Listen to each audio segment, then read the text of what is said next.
Sebuah kota tertutup di Amerika. Tiap tahun, anak SMA yang lulus dapat mendaftar untuk permainan hidup dan mati. Jika kamu menang, akan mendapatkan hadiah yang besar. Yang berhasil akan meninggalkan kota. Jika kalah, akan selamanya berada di sini. Atau meninggal dalam permainan. Beberapa permainan ada yang berada di dalam kulkas semalaman. Ada juga yang dikejar oleh anjing liar di dalam hutan. Ada juga yang matanya ditutup dan digigit oleh lebah. Beberapa permainan ini sangatlah mengerikan. Tahun lalu sudah ada 2 orang yang meninggal dalam permainan ini. Tapi hal ini sama sekali tidak mempengaruhi orang lain untuk bermain. Karena tetap saja akan mati di dalam kota ini. Satu-satunya jalan keluar adalah keluar dari sana. Hanya pemeran utama kita Xiao Mei, yang sangat menghindari permainan ini. Meski dia pemalu dan pengecut. Tapi dia merasa, hanya perlu mendapat pekerjaan dan menghasilkan uang. Sudah bisa masuk ke universitas yang dia inginkan. Tapi di hari perpisahan sekolahnya, ibunya datang mencari masalah lagi. Something about the starter. You know how Bo's truck eats gas. That's all I got. Hari ini Xiao Mei pulang ke rumah.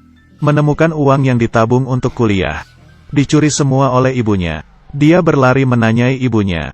Tapi ibunya sama sekali tidak mengakuinya. Bahkan marah balik ke Xiao Mei. Where are the clothes? I bought you no food. Right. That money was fucking food. Xiao Mei yang begitu emosi. Menuju ke tempat permainan. Dia mengubah perhatiannya. Harus mengandalkan menang dalam permainan mendapatkan uang lalu keluar dari rumah. Permainan tahun ini adalah sistem poin. Permainan pertama adalah lompat tebing. Lompat dari tempat yang tinggi. Poin akan semakin tinggi. Tapi semakin tinggi semakin berbahaya. Karena batu di bawah akan semakin banyak. Jika ceroboh maka akan kehilangan nyawa. Beberapa kontestan demi berjaga-jaga. Semuanya mulai lompat dari yang paling rendah. Meski poin tidak banyak, tapi juga dihitung lolos. Dan wanita ini memilih tebing yang tinggi. Tapi di saat gilirannya, dia mulai takut. Dia gemetar. Melihat dasar gelap yang tak terlihat. Murid-murid di sekitar menyemangatinya. Dia berteriak dengan keras. Dan melompat. Sampai giliran Xiao Mei. Dia tahu, harus menang dari orang lain. Lalu panjat ke tebing yang paling tinggi. Mendapatkan poin paling tinggi. Di bawah perhatian teman kelas. Dia menenangkan diri lalu melompat ke bawah. Permainan kedua adalah jembatan satu papan. Para kontestan harus melewati jembatan satu papan di pabrik. Di bawah sama sekali tidak ada perlindungan. Jika tidak hati-hati terjatuh ke bawah, tidak perlu dibayangkan lagi akan seperti apa. Perlombaan ini sistem kurang poin. Tiap orang harus melewatinya dalam waktu 90 detik. Semakin lambat semakin banyak poin yang dikurangi. Jika poin menjadi minus, akan dieliminasi. Kontestan pertama adalah si gendut. Dia melihat jembatan yang begitu tinggi. Langsung gemetaran. Waktu dimulai. Di bawah teriakan semangat teman kelas. Dia berjalan ke depan langkah demi langkah. Untungnya, dia berhasil melewati jembatan. Di saat sampai tujuan. Dan berteriak. Selanjutnya adalah Xiao Mei. Meski dia lompat tebing yang paling tinggi. Tapi itu adalah setelah dikhianati oleh ibunya. Dan dipenuhi rasa emosi. Dan sekarang, dia hanya bisa mengandalkan keberaniannya sendiri. Berusaha untuk berjalan ke depan. Waktu dimulai. Xiao Mei sedikit ketakutan. 5 detik berlalu dia baru jalan 1 langkah. Teman kelas di bawah menyemangatinya. Tapi sama sekali tidak ada gunanya. Perlahan-lahan mereka mulai mengejek. Dan di saat itu juga, Xiao Mei terhuyung-huyung. Tiba-tiba berlutut di atas jembatan. Untungnya di tempat akhir ada seorang pria, Da Zuang. Terus-terusan mengatakan hal lucu kepadanya. Di bawah pertolongannya, Xiao Mei akhirnya berhasil melewati jembatan itu. You're welcome, by the way. Tapi Xiao Mei tidak tahu. Da Zuang ini tidak semudah yang dipikirkannya. Selanjutnya adalah Xiao Shuai. Xiao Shuai juga karakter yang kejam. Di permainan sebelumnya, lompat tebing. Dia tidak seperti teman lainnya. Memilih tebing yang paling rendah. Tapi memilih paling tinggi kedua. Dan berhasil lompat ke bawah. Karena itu, Xiao Shuai. Setelah Xiao Mei, kontestan yang poinnya kedua paling tinggi. Di saat gilirannya, Xiao Shuai sama sekali tidak takut. Pandangannya fokus, berjalan dengan langkah besar, tapi tiba-tiba, sebuah cahaya hijau mengenai mukanya. Semua orang terkejut, tapi Da Zhuang tertawa jahat.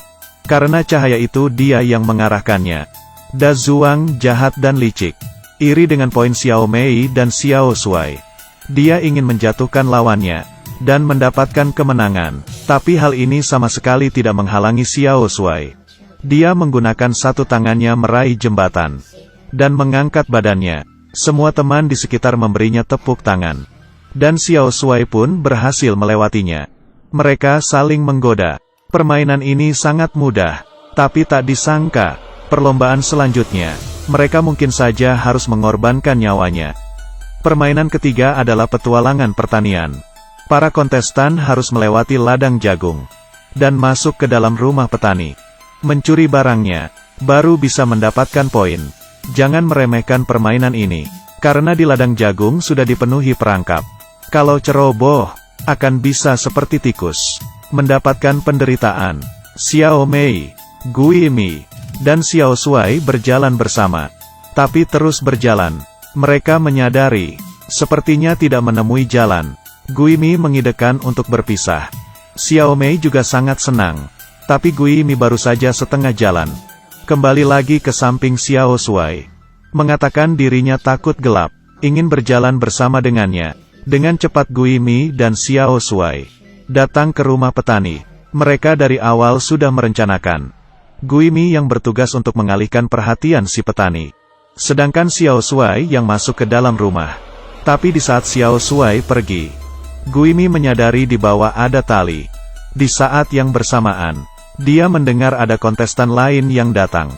Lalu langsung bersembunyi di dalam ladang. Sepertinya si Gui Mi juga bukan hal yang bagus. Dia mengikuti rencana mengalihkan perhatian petani. Petani ini seorang pria tua yang temperamen. Mengetahui ada orang yang masuk, langsung mengeluarkan pistol dan mengarahkannya ke sekitar. Dan di saat itu Xiao Shuai memasuki rumah, dan berhasil mengambil barangnya. Di sisi lain, Xiao Mei yang sendirian, mendengar suara tembakan dari jauh. Mungkin pemeran utama buruk. Dia menyadari sebuah lubang di ladang. Karena penasaran dia memasukinya. Ternyata ini adalah sebuah lantai bawah tanah. Dan jalan hingga akhir lorong. Menyadari inilah baru rumah petani yang sesungguhnya. Tapi yang aneh adalah, di dalam rumah petani, menemukan daftar nama para kontestan. Dan tertulis poin mereka. Dia dengan cepat memfotonya. Lalu mencuri barang yang ada di dalam rumah tersebut. Lalu berhasil keluar. Permainan itu hingga sekarang, Xiao Mei lah yang meraih poin tertinggi yaitu 200 poin. Ranking kedua adalah Xiao Shuai dengan poin 175. Kontestan yang tersisa nilainya 150. Tiba di permainan keempat. Permainannya adalah petualangan rumah hantu. Para kontestan harus masuk bersama-sama ke dalam rumah hantu. Siapa yang bisa duluan menyelesaikan teka-teki, akan mendapatkan nilai bonus sebanyak 50 poin. Xiao Mei dan Gui Mi berjalan bersama. Tapi di tengah permainan, mereka dikunci oleh orang lain di dalam kamar. Dan tidak bisa keluar. Yang lebih menakutkan adalah, seorang kontestan ingin menyalakan mesin. Tapi mesin itu rusak, dan seluruh rumah terbakar. Semua orang pun keluar dari rumah itu. Hanya tersisa Xiao Mei dan Gui Mi, yang terperangkap di dalam ruang kecil.